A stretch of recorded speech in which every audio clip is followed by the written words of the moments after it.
Bismillahirrahmanirrahim. Assalamu alaikum, everyone. I hope that you're all well. Today, I'm going to be discussing an extremely important question. Why are there no female prophets in Islam? I will test if this statement is true, and I will propose a radical framework of female prophecy based on the Quran. So, if you want to find out if women have received prophecy or not, listen till the end of this video. I'm going to be setting out a detailed argument because of the importance of this topic. I'm conscious too that in this video, I'm starting to outline an important theological framework, and I want to take care when doing this. Just want to add as well that I think about 10 hours of work has already gone into this, so bear with me as I set this out. The inspiration for this video comes from an excellent Facebook post by a Muslim brother, Abdul Ahad Nadwi. He often shares a lot of research and he usually quotes classical sources. Generally, he writes in Urdu.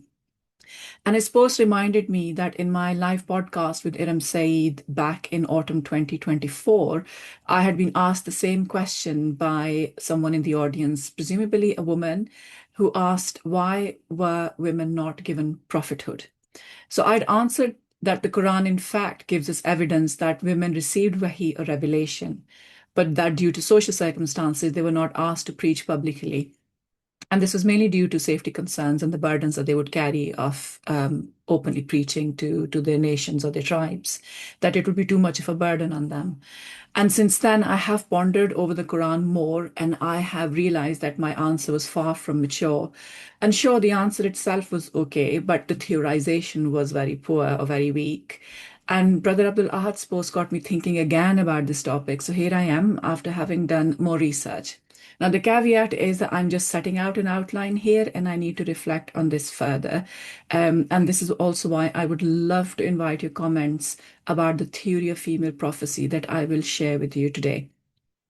So here is the arc of my argument today. So the first stage is when I want to establish the importance of this question. Okay, why were there no female prophets? And why it is that usually it's women and children who ask this question. And I will do this through a very quick survey of modern public discourse. I've primarily relied on YouTube videos or shorts where I've briefly analyzed the opinions of some well-known scholars. These are names you'll be familiar with. I'm linking these videos in the description so you can listen to them directly if you wish. In the second stage, I will delve into the opinions of Muslim scholars, which may come as a surprise to you, actually. You will find that it is in the modern Islamic world that the idea of female prophecy has become alien. I will also introduce you to some information in the Torah about female prophets. In the third stage, I will share with you the insight that the Quran gives us into our religious history. And for these two stages, stages 2 and 3, I'm really indebted to Brother Ahad's write-up and my subsequent discussion with him, where I clarified some points with him. And in the final stage, I'm going to build my own theory. Okay, so I'll share with you my reading of female prophecy in the Quran, and I will share with you the outlines of a theological framework that has started to emerge in my mind. And I can tell you that early morning walking is very good for complex thinking because I was out walking the day before and these ideas just kept kind of pinging around in my mind. And I've tried to formulate them into a coherent argument here. So walk with me and bear with me. I appreciate there is some complexity here, but I will do my best as ever to make my argument clear. So, stage one, why are there no female prophets? The importance of this question. Okay, we must first establish the importance of this question because this question is often dismissed by scholars or just kind of very flippantly cast aside, but it is a very important question. So, usually when women ask this question, they're shut down. We are told that gender equality is a Western construct, that we're coming from this place of, this idea of gender equality, and that Islam doesn't support gender equality. And we're adopting a liberal feminist mindset by asking this question.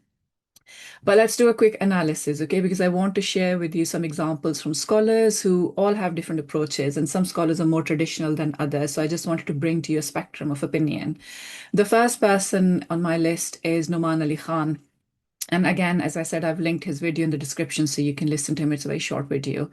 So a small child asks him this question at a gathering, okay, about why there were no female prophets. So it's such a bold question for somebody very young to ask. I don't know whether mom asked the child to ask the question. I don't know because women get such a negative reaction in response to this question. But anyway, a small child asks him, and Noman Ali Khan's response is to cite Surah Al-Nisa's verse 32. Okay, so verse 32 translates as, and in no way covered those things in which Allah has bestowed his gifts more freely on some of you than others. To men is allotted what they earn, and to women what they earn. But ask Allah of his bounty, for Allah has full knowledge of all things. So this is the work about faddala, tafdeel, what Allah has bestowed on some people over others. Now, it's part of the narrative on wealth and inheritance in Surah An-Nisa, but of course the verse can be considered and applied generally as well. And Noman Ali Khan uses this verse to make the point that we should avoid comparisons and not follow in the footsteps of Satan, because he compared himself to Adam and refused to prostrate to Adam. Noman Ali Khan then notes that it is correct to say that all prophets were men, that men as messengers of Allah were humiliated and threatened, and it is both a responsibility and also an honor that Allah has bestowed on them. He also notes that the Quran tells us, now this is really interesting. He concedes here a little bit, but doesn't quite go far enough. So he says that the Quran tells us that Musa and Maryam alayhi salam received revelation, but only Allah knows if they can be considered as prophets or not. So Wallahu alam is his conclusion on that. Now, my issue with this answer is that it does not do justice to the Quranic narrative about these great women. And my other issue is that it is possible to ask this question without needing to compare. And the root of this question is not always Satan or the, Iblisi need to make comparisons with men.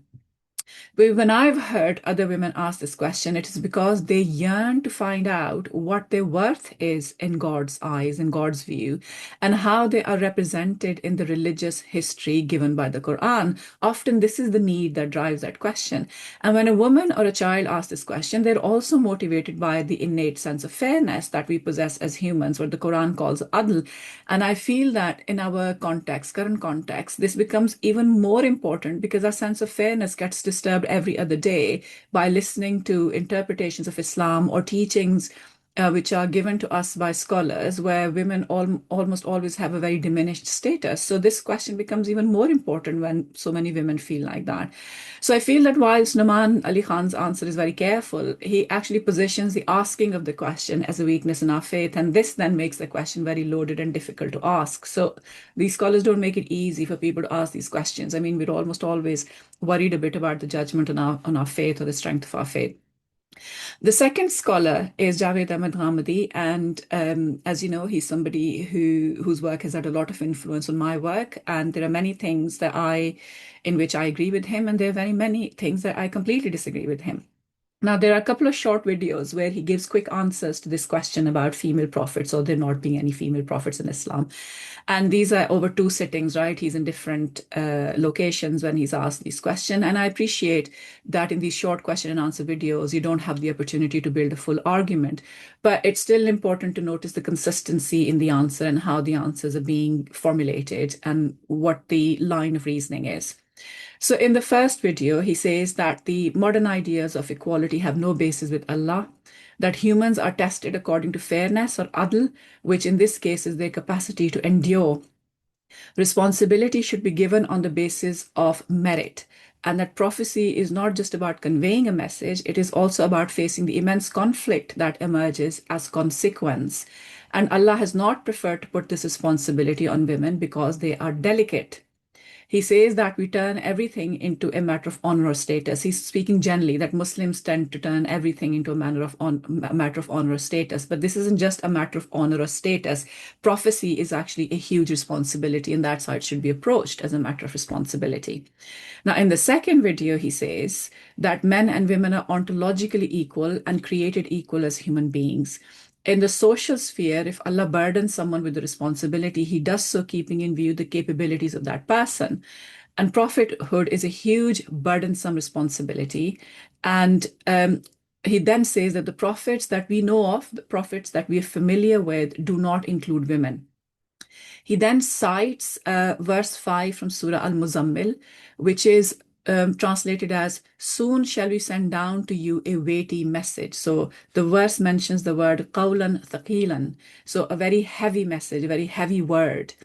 And Ghamidi notes that even amongst men, Allah chose only those who could carry this burden. He didn't just choose all men, but some men. And he then gives us the example of Prophet Muhammad sallallahu alaihi wasallam, who was also a prophet and the last messenger of God. He was a Rasul, and the hardships that he had to face during his mission. Now, in my view, Ghamdi's opinion rests on 2 points. One is personal capacity and the other is social context. Now, unlike Noman Ali Khan, he doesn't mention that the Quran itself gives examples of women who received revelation and they were assigned important responsibilities by Allah. So he doesn't make the case that women have the spiritual capacity to receive revelation. Now, it could be that he has done that elsewhere, and if he has, and if you're familiar with that, please do share that in comments. I'd really welcome that.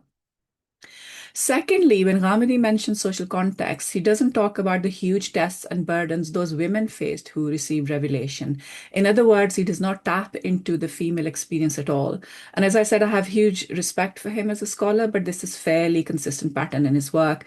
And I feel that Javed Ahmed Ghamdi, whilst being a reformist scholar in so many matters where he's done huge, important, radical work, even in women's matters, he's very much a patriarch.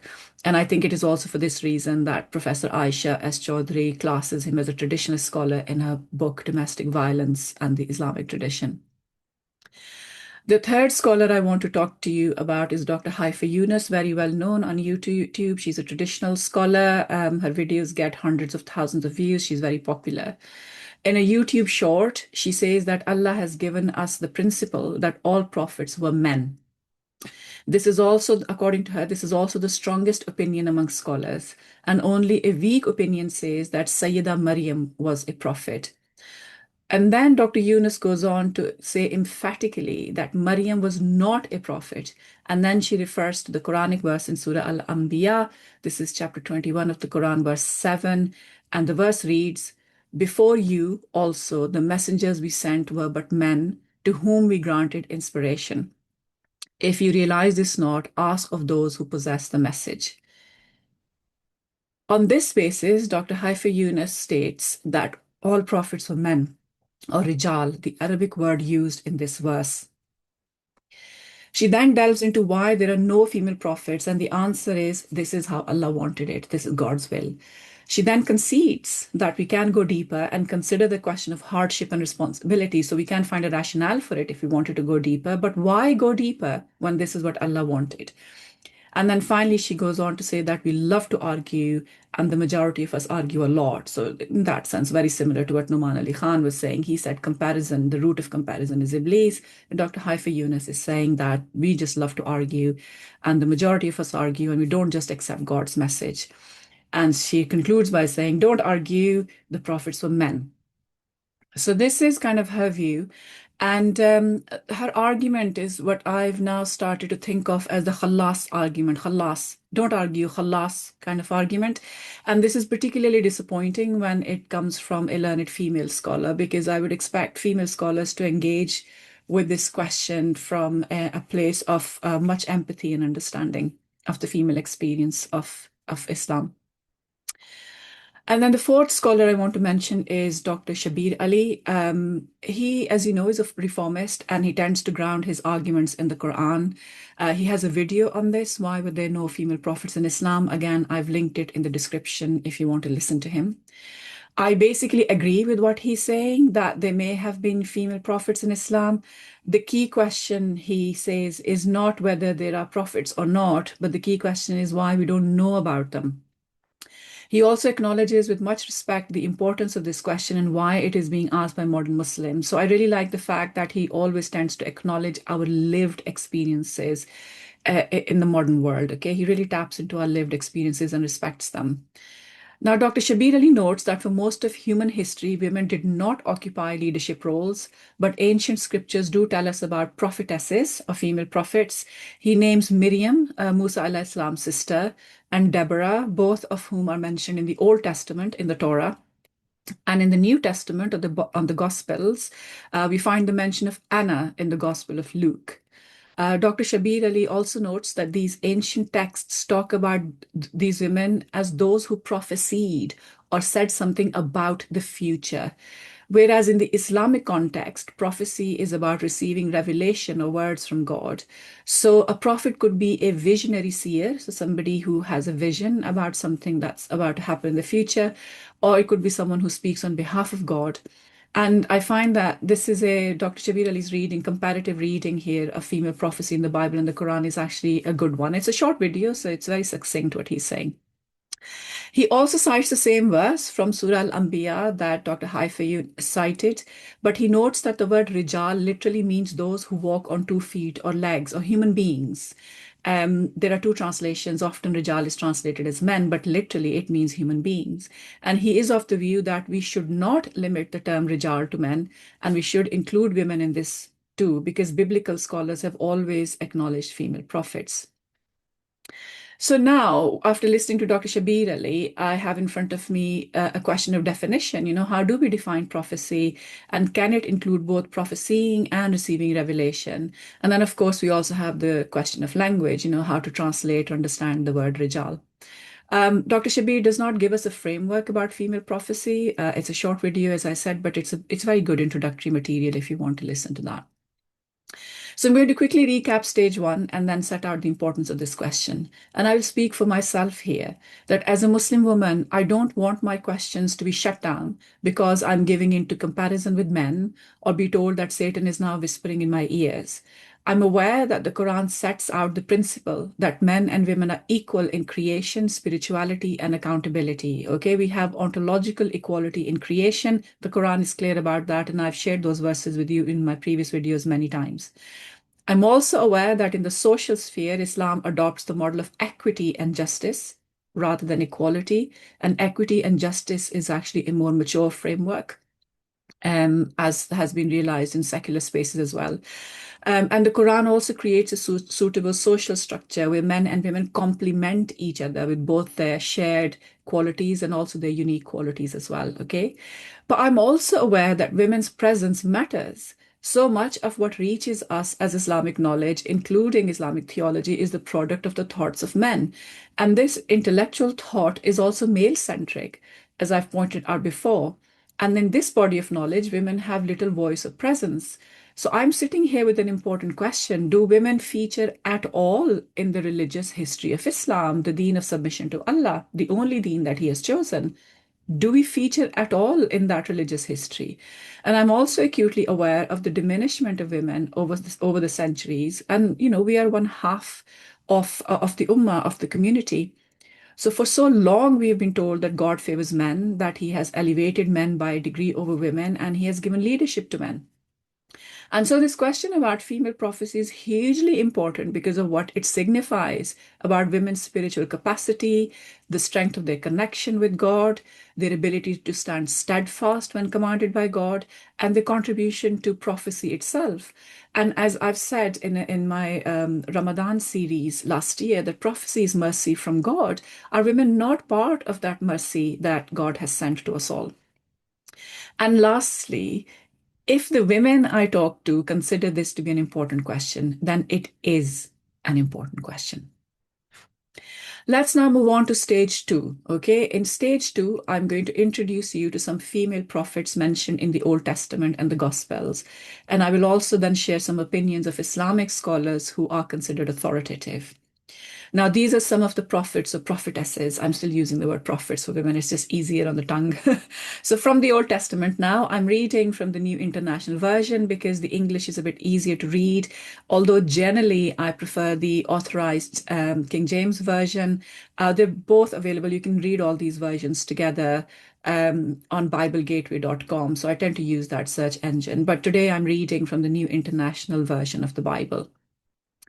Now, in the book of Old Testament, Exodus, in chapter 15, verses 20 and 21, the first prophet who's mentioned that I want to introduce you to is Miriam, who is the older sister of Musa alayhi salam. And Miriam foretold that a son born to her parents would lead the Jewish people to salvation. We also know that Miriam actually followed Jesus when Moses, when his mother put him in a basket and put him in the Nile. We know that she convinces Asiya, the Pharaoh's wife to seek out a woman from her own tribe who could suckle the infant child because he would not breastfeed from any other woman. And actually, she then brings her mother back to the Pharaoh's palace so she could breastfeed Moses. And this is how Moses is, or Musa alayhis salam, is returned to his mother. So Miriam has had quite a role to play, and it is possible that she had a leadership role to play in the Exodus itself, but we don't find those details. What we do find is that at the time of Exodus, when the Pharaoh's army had been destroyed, when they were drowned in the sea, the Bible, the Old Testament mentions her as a prophet. And there are a couple of verses, as I said, in Exodus chapter 15, verses 20 and 21, where we read, "Then Miriam the prophet, Aaron's sister, took a timbrel in her hand, and all the women followed her with timbrels and dancing. Miriam sang to them, 'Sing to the Lord, for he is highly exalted. Both horse and driver he has hurled into the sea.'" So here we find her celebrating the defeat of the Pharaoh and his armies. In Judges, and this is the Old Testament still, so in the book of Judges, chapter 4, verses 4 to 6, we find Deborah, who is also mentioned as a prophet. I quote from Judges, verses 4 to 6. "Now Deborah, a prophet, the wife of Lapidoth, was leading Israel at that time. She held court under the palm of Deborah between Ramah and Bethel in the hill country of Ephraim, and the Israelites went up to her to have their disputes decided. She sent for Barak, son of Abinoam, from Kadesh in Naphtali, and said to him, 'The Lord, the God of Israel, commands you, go take with you 10,000 men of Naphtali and Zebulun, and lead them up to Mount Tabor.'" And unquote. Now, if you read the passage in full, you will find that Deborah is a prophet and a judge, and she holds public court to settle disputes. She leads a large army into battle, following God's command, and she is victorious. So you can read more details there. I also want to say that when somebody is a judge in a community, they also have political power in the community. So Deborah seems to be a hugely influential and public figure in this biblical narrative. Then, still in the Old Testament, in the book of Kings, this is the second book of Kings, Kings 2, chapter 22, verses 14 to 8, we find the mention of Huldah or Huldah. And I will now read from that. "Hilkiah the priest, Ahikam, Akbor, Shaphan, and Asaiah went to speak to the prophet Huldah, who was the wife of Shalom, son of Tikvah, the son of Harhas, keeper of the wardrobe. She lived in Jerusalem in the new quarter. She said to them, 'This is what the Lord, the God of Israel, says. Tell the man who sent you to me, this is what the Lord says. I am going to bring disaster on this place and its people, according to everything written in the book the king of Judah has read. Because they have forsaken me and burned incense to other gods and aroused my anger by all the idols their hands have made. My anger will burn against this place and will not be quenched.'" And then the narrative goes on.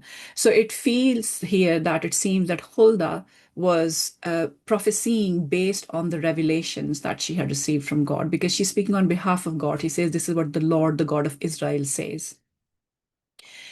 Interestingly, in the book of Nehemiah, chapter 6, verse 14, we find the mention of Noadiah. Now, Noadiah in biblical tradition is a false prophetess. This is around 450 BC. Now, Noadiah did not want Prophet Nehemiah to rebuild the city walls of Jerusalem after Jerusalem had been destroyed. But what is interesting here is that it seems that women were also claiming prophethood falsely, just as men have done this across the centuries. We've heard of many false male prophets. So we can speculate that perhaps in ancient history, there were indeed well-known female prophets, or female prophecy itself was well-known, which is also why somebody like Noadiah could then claim this title for herself. I want to also very quickly mention that in the Talmud, which is an important text of Judaic law, it identifies 7 women as prophets. So the 7 women listed are Sarah, wife of Ibrahim alayhis salam, Miriam, sister of Musa, I've already mentioned, Deborah, Hannah, Abigail, Huldah, and Esther. And the New Testament, which is the Gospels, also mention Anna in the Gospel of Luke, I won't go into all of the detail here, but I simply want to make the point that Jewish and Christian scriptures do mention female prophets. Let's now move on to some opinions from Muslim scholars. And these are scholars of the classical and later era that I'm talking about. And they have discussed the matter of female prophecy. And again, here I'm indebted to all these sources uh, put together by Brother Ahad in his Facebook post. So I've taken the sources from them and then I have translated from Urdu those sources. Okay. Now the source material here is Fath al-Bari, which is a very famous book by Ibn Hajar Asqalani. As you know, this is a commentary on the Sahih of Bukhari, which is a hadith book. It is a commentary on that hadith book. Fath al-Bari itself was written in the 15th century. Okay, so we're talking roughly 600 years ago. And the citations that I will share are mainly from volume 6 of the book, pages 514 to 516. And Ibn Hajar is basically bringing these scholarly opinions together on these couple of pages in his discussion on female prophecy. So Ibn Hajar writes, Rasulullah Muhammad sallallahu alaihi wasallam said, amongst men, many have reached perfection, Kamal.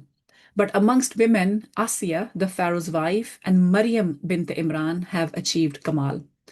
This specification and exclusivity indicates that these two women, Asiya and Maryam, were prophets, because the most perfect amongst human beings are prophets, followed by saints, awliya, the truthful Siddiqeen, and the martyrs, Shuhada. If these two women were not prophets, it would imply that there are no female saints, truthful women, or martyrs at all. Whereas in reality, women possessing these qualities are found in abundance. Unquote. In the same volume, then we find Imam Qurtubi's opinion. Now, Qurtubi lived in Cordoba in Spain in the 13th century, so he is an Imam of a later period, what is the post-classical period, but pre-modern period. He says that it is sound or correct to say that Maryam alayhi salam was a prophet because Allah sent wahi or revelation to her through an angel.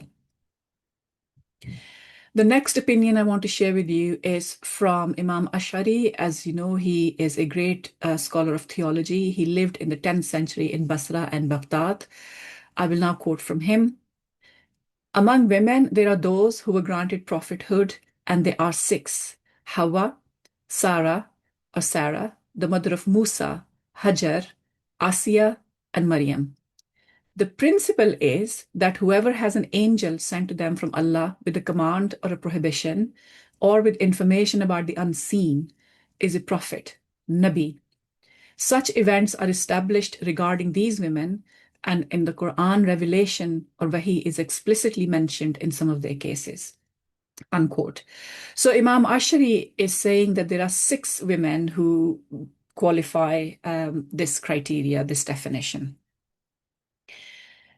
I then have a really brilliant opinion and analysis actually from Imam Ibn Hazm al-Andalusi. He was born in Cordoba. Again, he was based in Spain. This is in the 10th century as well. So he's also of a similar era as Imam Ash'ari. And Imam Ibn Hazm writes, the disagreement in the matter of female prophecy arose later. The evidence of those who deny prophethood among women is the verse from Surah Yusuf, verse 109. Nor did we send before thee as messengers any but men, Rijal, whom we did inspire. Just want to note here, I'll pause briefly and want to note that this verse mentions messengers, Rusul, and also Rijal, men, okay? And it mentions Wahi, inspiration. So I'll continue Imam Hazm's opinion.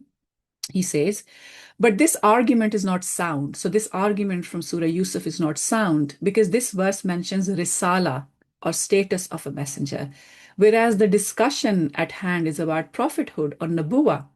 Furthermore, the case of Maryam is the clearest evidence, dalil in this regard, and the revelation to the mother of Musa also proves the existence of divine communication.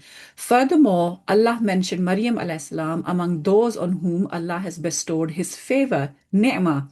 In Surah Maryam, verse 58, we find, those were some of the prophets on whom Allah did bestow His grace. Thus, Maryam is generally included in this category. unquote. So this is Imam Ibn Hazm's opinion, okay? He's giving us a definition of prophethood. He is telling us that there is evidence in the Quran that women received revelation from God, divine communication and divine commands. He says that messengership and Nabuwa are two different stations. And the verse about messengership does not exclude women because that verse is about Risala. It's not about Nabuwa or prophecy at all. And because of the way Maryam is mentioned, along with lots of other prophets in Surah Maryam, she is generally included in this category of prophets. So this is a really powerful argument by Imam Ibn Hazm.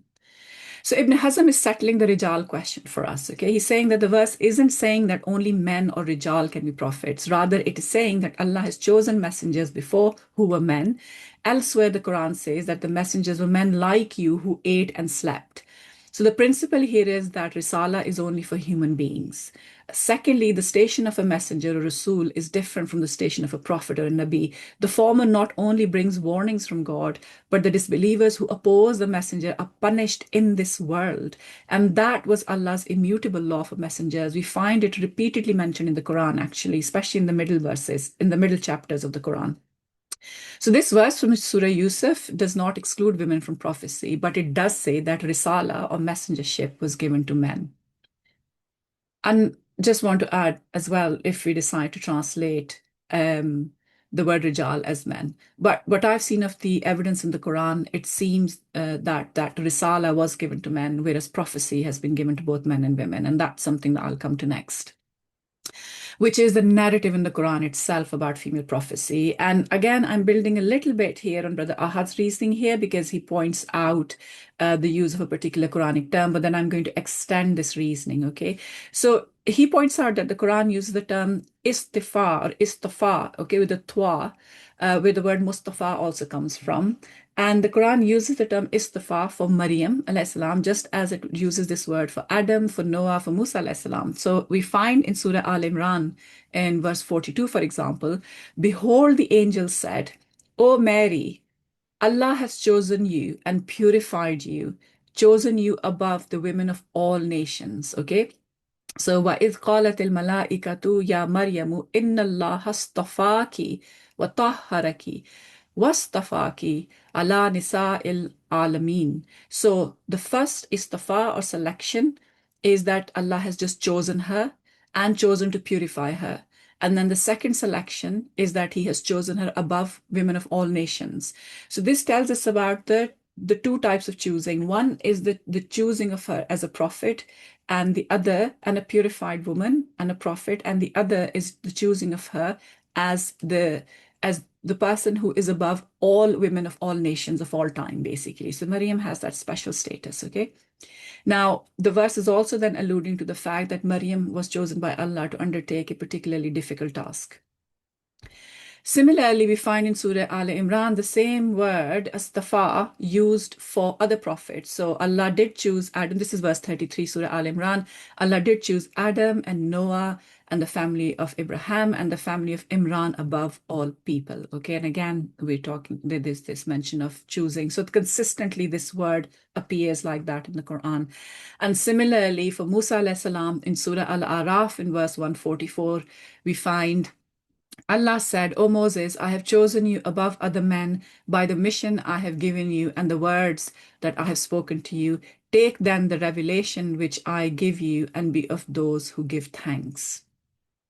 So the point I'm trying to make here is that the same choosing that is happening in the case of men. So Allah chooses certain men to take on certain tasks of prophecy, of prophethood or messengership. Similarly, he has chosen Maryam for this task, okay? And that choice is always made by Allah. He tells us in the Quran that he chooses his prophets.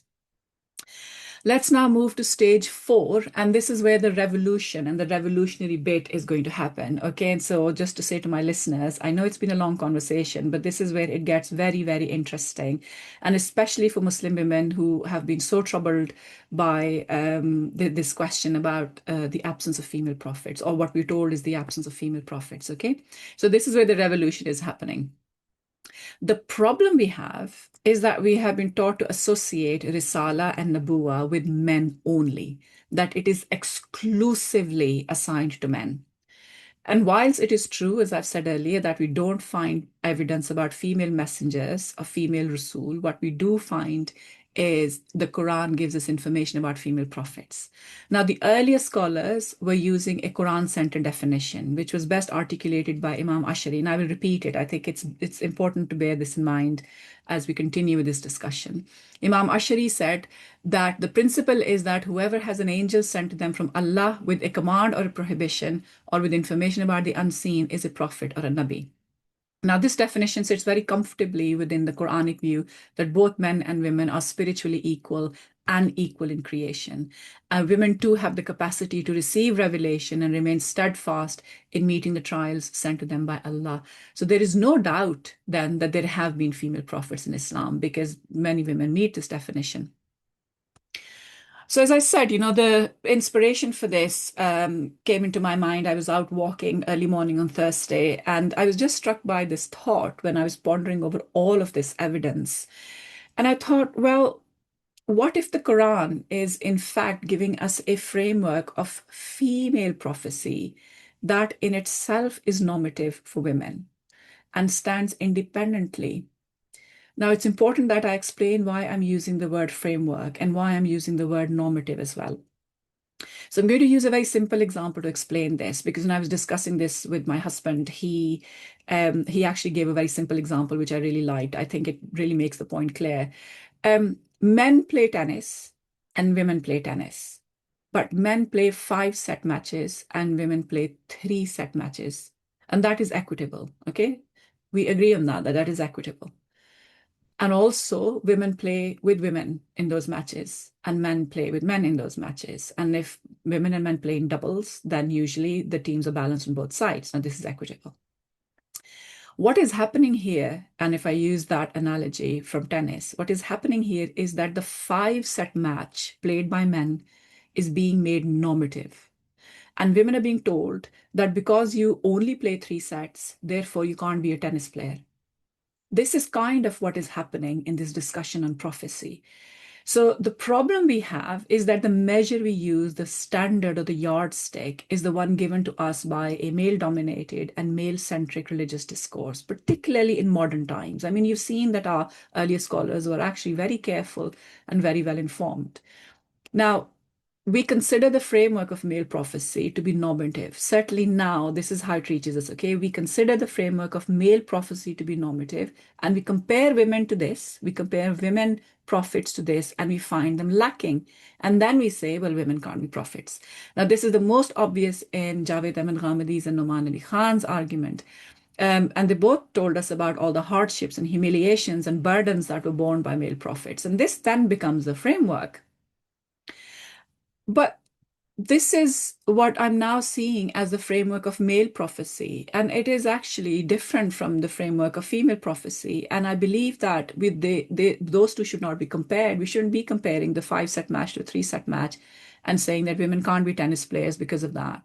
So we talk so often, for example, about the sacrifice of Ibrahim alayhis salam. It was a great sacrifice. But then how often do we talk about the sacrifice of Jochebed, who was Musa's mother, who put her infant son into a massive river? I'm not comparing Ibrahim with Jochebed. Quite simply, I'm stating that both acts of sacrifice are normative in their own way.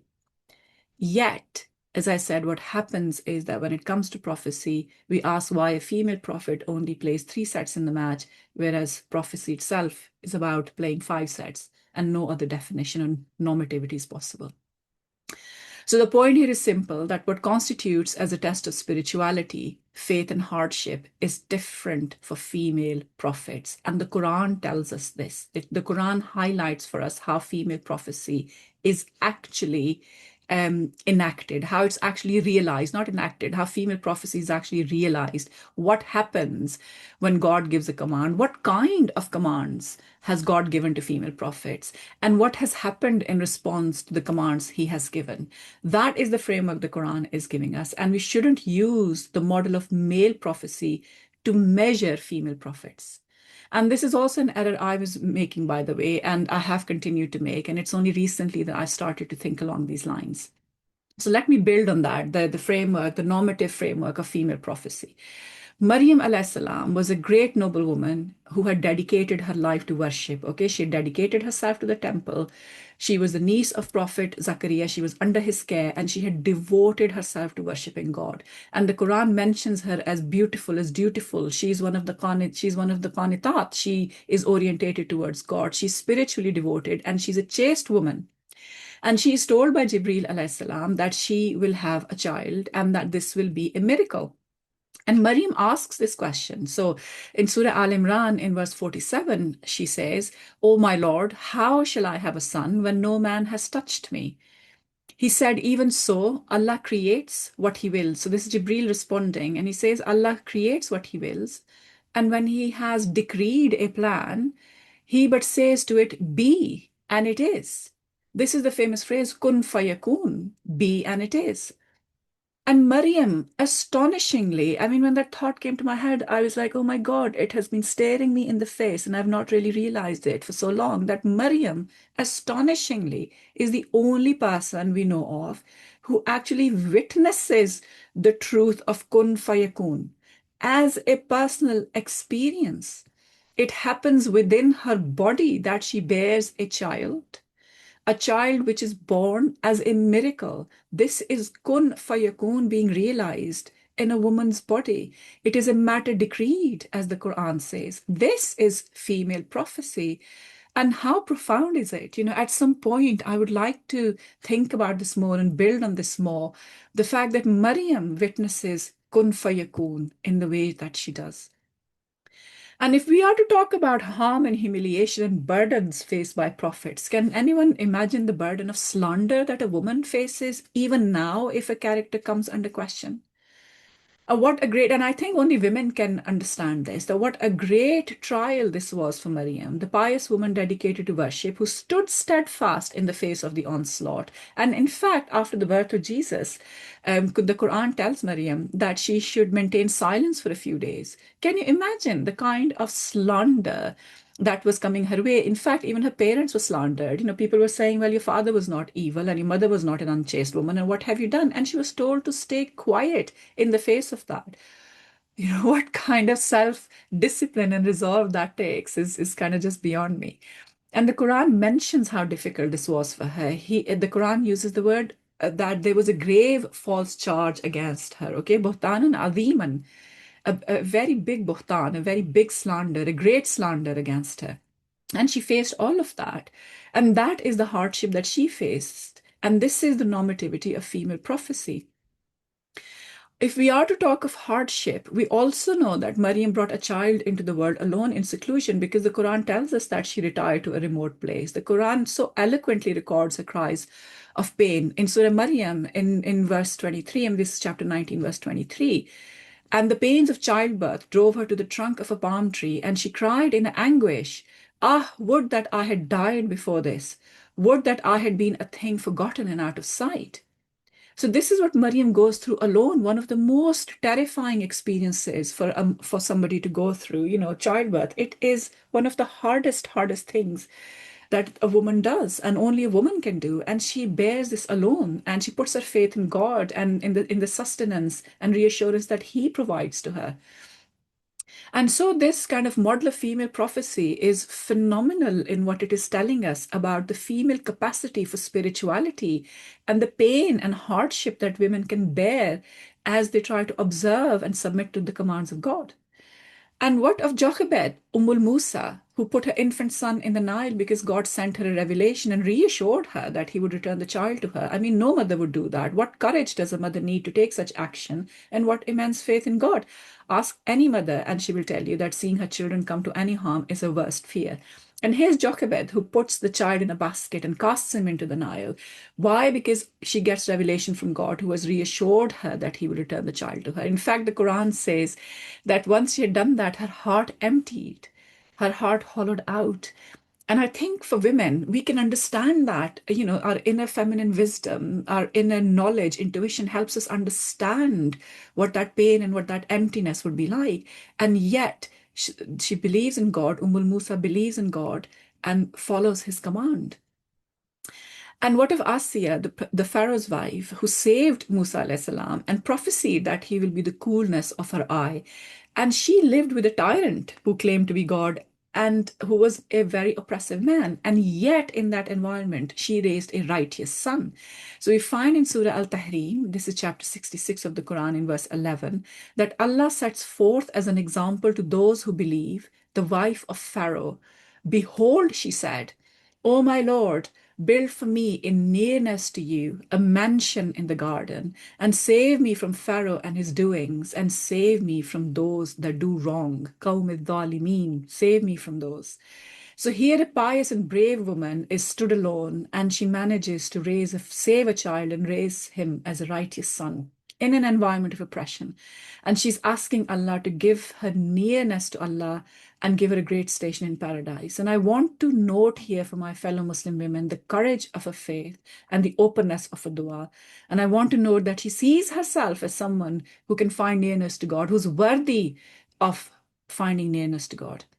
And how many of us Muslim women aspire to this, of feeling worthy? And how many of us are facing oppression daily and still remaining firm in our faith and firm in our deen? So let Asia's prayer be an inspiration to us and give us hope that we too can achieve nearness to Allah. And then we have Hajar, who supplicates to Allah in the Meccan desert, in the desert heat, and out gushes a stream to quench her thirst and to save her and her infant child. And we have Sarah, Ibrahim's wife, who bears a child in her old age. God knows how difficult would that have been. And she brings Ibrahim's son into the world, who becomes a great prophet of God. And she is given news of this birth by two angels who visit her and Ibrahim alayhi salam. This is all in the Quran. So this, for me, is the outline of a normative framework of female prophecy in the Quran, bearing witness to kun fayakun, enduring pain and slander, exercising far-sighted wisdom, showing unfathomable courage in letting go of an infant and submitting to God's command, raising a righteous son whilst living in an environment of oppression and zulm. These women received revelation and showed deep spiritual capacity to take forward what God commanded of them and burdened them with. These are the magnificent, inspiring, and brave female prophets of Islam. The scholars I've cited above from the classical and middle period of Islam were comfortable in acknowledging that they were female prophets. Yet, this knowledge seems to have been lost in our time, and the idea has become alien to us. In our broken modernity, where we've lost touch with Allah's revelation and our own rich intellectual tradition, in this broken modernity, patriarchal interpretations have become ascendant and entrenched. So when women's voices have been systematically excluded or silenced, it is urgent that us women create our own knowledge tradition and stop measuring ourselves to patriarchal standards. We must change the yardstick. We must change the standard itself and define for ourselves what female prophecy is and what is the normativity of female prophecy. And this framework of female prophecy that I've outlined to you, which Islam gives, the Quran gives us, it creates this incredible space for us. It grounds us firmly in the religious history of prophecy and gives us inspiring role models to look up to. So we have representation.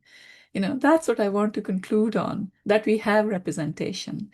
So there are indeed female prophets in Islam, female prophets of great courage, great conviction, firm orientation towards God, and who showed immense capability to follow through with his commands, even when those commands put huge hardships on them. So we are part of the religious history of prophecy, and we are part of the religious history of Islam. If you are benefiting from my research, please like and share my videos and subscribe to my channel. This is how you tell YouTube that this work is important. You can also support my channel by becoming a member. And to always keep up to date with any upcoming courses or classes that I'm running, please subscribe to my newsletter at sitaraakram.com. I hope that you have found this particular video to be of huge inspiration. I hope that it uplifts your soul, it uplifts your spirit. I hope that you can spread your wings and fly freely. And that, in a way, I suppose through my journey as well, I've been trying to find a home for myself in my own faith tradition. And increasingly, I'm finding that home, a very firmly established home and very firmly established foundations. And this is why I've spent so much time on pulling this together. And I wanted to share this with you, that God cares for us and He gives us the same level of respect and responsibility. And He asks us to exercise courage in submission to Him. And there are very many inspiring female prophets of Islam who have done that. Thanks as ever for listening to me. And Assalamu alaikum.